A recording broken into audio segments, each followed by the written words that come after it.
नमस्कार, मैं जितेंद्र कुमार। अभी आप देख रहे हैं मैं बीकानेर की गलियों में घूम रहा हूं और राजस्थान का जब नाम आता है तो बीकानेर ख़ास करके स्वर्णकार के लिए जो इतने सुंदर सुंदर जो है गहने का निर्माण करते हैं ये लोग, और हाथों से बनाया हुआ, ये मशीन वाले नहीं। यहाँ जो फेमस है ये शहर देश ही नहीं बल्कि विदेशों में भी इनका काफ़ी लोग इज्जत से नाम लेते हैं और लोग बुलाते हैं। मैं विदेशों से भी देखा है कि लोग भगाते हैं यहाँ के कारीगर को ढूंढते ढूंढते।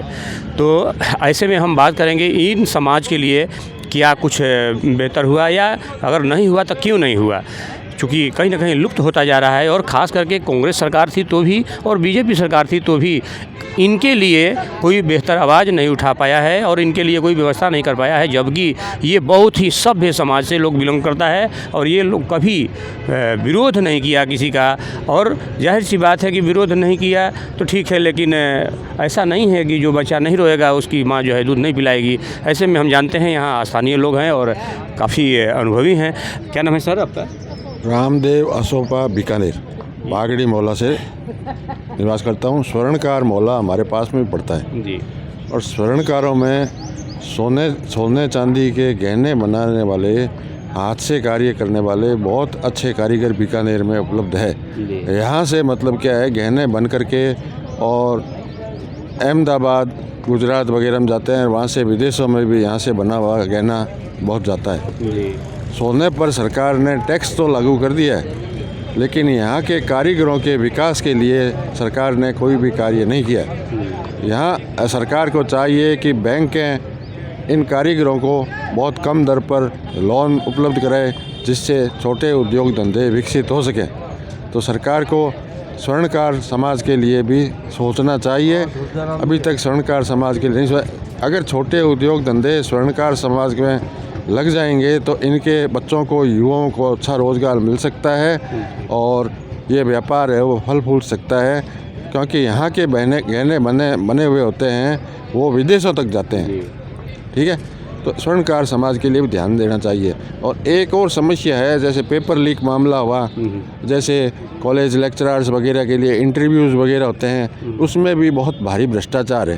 क्योंकि आरपीएससी में जो सदस्य मनोनीत किए जाते हैं वो राजनीतिक लोगों को मनोनीत किया जाता है। अभी हाल ही में पिछले दिनों में जब कांग्रेस की सरकार थी तो बाबूलाल जी कटारा जो आरपीएससी के सदस्य थे, तो उन्होंने कॉलेज लेक्चरर के इंटरव्यू लिए थे।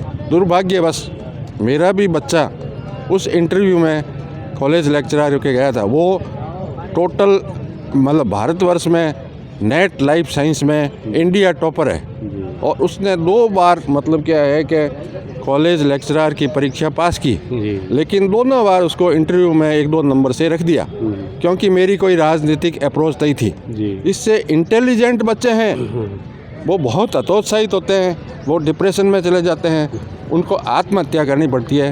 तो ये जो आरपीएससी वगैरह में जो राजनीतिक व्यक्तियों को सदस्य बनाया जाता है उनको नहीं बनाया जाए, वहाँ पर एक्सपर्ट लोगों को, ईमानदार लोगों को ही सदस्य बनाया जाए।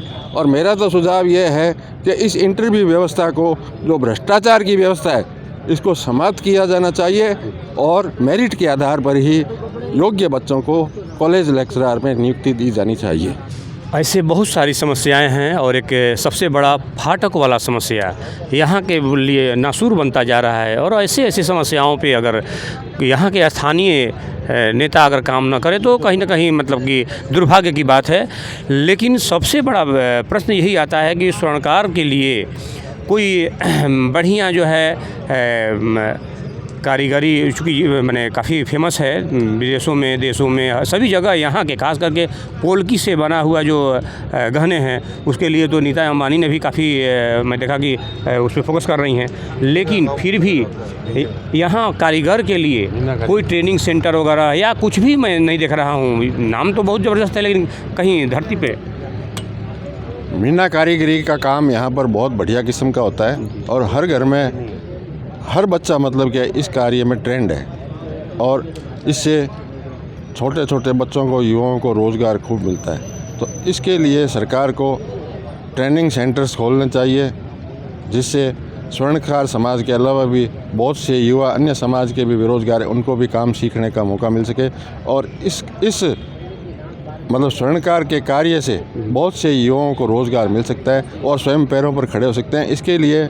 आवश्यकता है बैंक से कम दर पर लोन दिलवाए जाएं, उद्योग धंधे खोलने के लिए उनको ट्रेनिंग दी जाए ताकि वो स्वयं का धंधा खोल करके अपना रोज़गार स्वयं। सच्चाई ये है कि इन्हीं लोगों के बदौलत इस शहर का पहचान है और आन बान शान है ये, लेकिन आने वाले पीढ़ियों के लिए ट्रेनिंग तो ज़रूरी है ही, ट्रेनिंग सेंटर तो एक होना ही चाहिए। ऐसे में प्रश्न उठता है कि चूँकि एक बार मोदी जी ने अपने बयान में कहा था, उस समय शायद सीएम ही थे, अभी पीएम नहीं बन पाए थे, हमको याद नहीं आ रहा है डेट, उन्होंने कहा था कि गुजरात के लिए, सूरत वालों के लिए जो है ज़्यादा मौका देना है। तो कहीं ऐसा तो नहीं कि बीकानेर को थोड़ा सा साइड? बीकानेर से अहमदाबाद और सूरत में बहुत से स्वर्णकार वहाँ जा कर के धंधा करते हैं और इसका व्यापार करते हैं।